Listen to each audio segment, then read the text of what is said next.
So I've made a lot of games in just 10 minutes. I've made a fighting game in 10 minutes. I've made an endless runner in 10 minutes. I've made a platformer in 10 minutes. I've even made Minecraft in 10 minutes. And I didn't say any of them were actually good. But one type of game I've never tried to make in 10 minutes is a horror game. I recently created my first horror game, and it was pretty scary if you ask me, but I wanted to see if I could try make something equally as scary in just 10 minutes. So that's the challenge. We're going to try make a horror game in 10 minutes.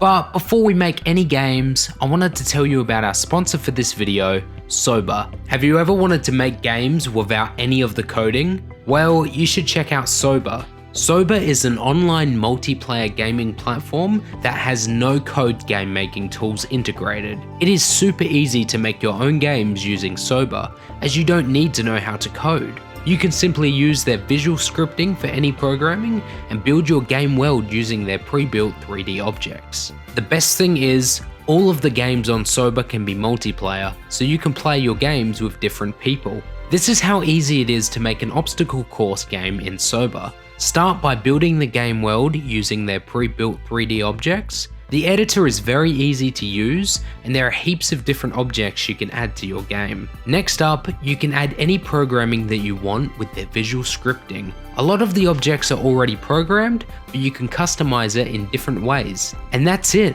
you can now play and test out your game. I'd highly recommend you check out Sober and try making a game if you're interested in game development, as I think this platform is a great way to start making games. Sober Alpha version is available for early access on iOS and Android. You can download Sober using my link in the description, and thanks again to Sober for sponsoring this video. Now, let's make a horror game in 10 minutes. To get started, we needed an idea for our game. Our game was basically going to be a horror maze game, where the player tries to escape a maze. However, in the maze are a bunch of enemies that will chase the player. I know it's really basic, but we only have 10 minutes to make the game. I opened Game Maker and started working on the graphics for the game. Here was our player sprite, as you can see, very detailed, and here's our enemy sprite, which was the exact same as the player sprite, just red. We made a sprite for the wall of our maze, and we also created a sprite for the finish of the maze, which is what the player would need to find to win the game. I programmed a basic player movement system, then started working on the game level. To make the maze, I sort of just placed wall objects everywhere.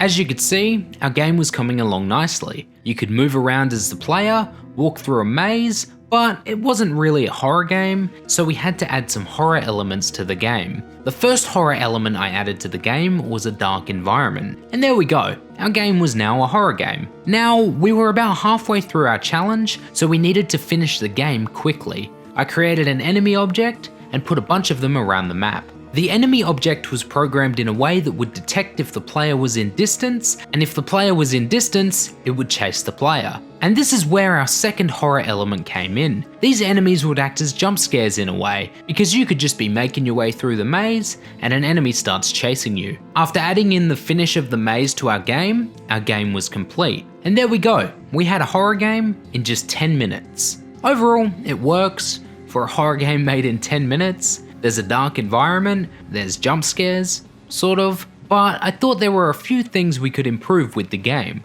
So here's what we're going to do. We're going to give ourselves another 10 minutes to add improvements to the game, so let's see how we go. The first thing I needed to do to improve the game was make changes to the game's horror environment. The only thing we really did in the original game was add a little darkness effect, but it didn't really add a horror feel to the game. To improve the game's horror environment, I added a lighting system to the game, which completely changed the look of the game, and made it a lot more like a horror game. The next thing I needed to improve were the enemies. I needed to make them scarier. Honestly, running through a maze and having a red circle start chasing you was not really that scary, so let's just do this, and there we go. Our enemy was now a lot scarier. The next thing we needed to improve were the jump scares. There weren't really jump scares, but we added a jump scare sound effect, and there we go. Our game now had jump scares. The final thing I added to the game was improvements to the enemy chase system. I made the enemies faster, but I also added running to the player. Whenever the enemy was in a close enough distance, the player would start running, which made the enemy chase system a lot better. And there we go. With another 10 minutes, we added a bunch of small improvements to the game, which made it feel a lot more like a horror game.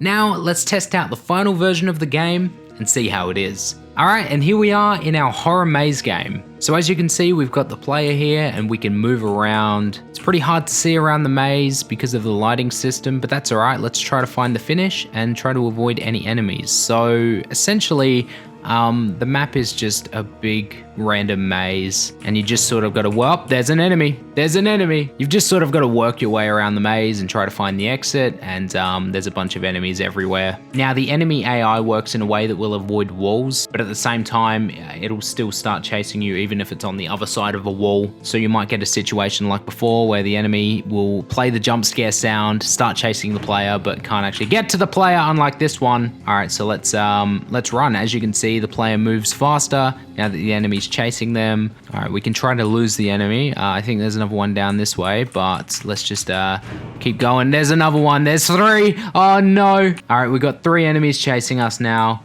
All right, let's try that again. Every time the game restarts, the player will spawn in a different part of the map. But regardless of that, we gotta look for the finish. We gotta try to win, and we gotta avoid the enemies. I'm not sure where the enemies are. Oh, there's one. There's one. Oh no. All right, let's go this way. All right, I'm gonna go down this direction. Turn down here. Let's go. All right, we've respawned again.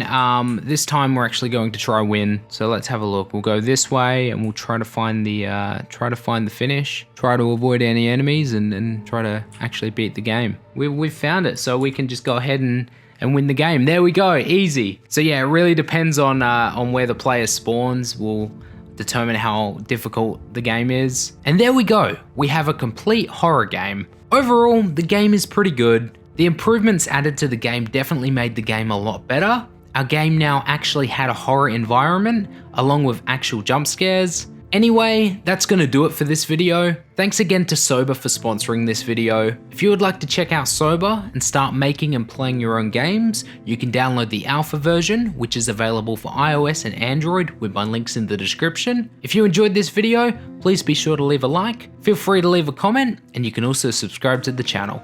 Peace.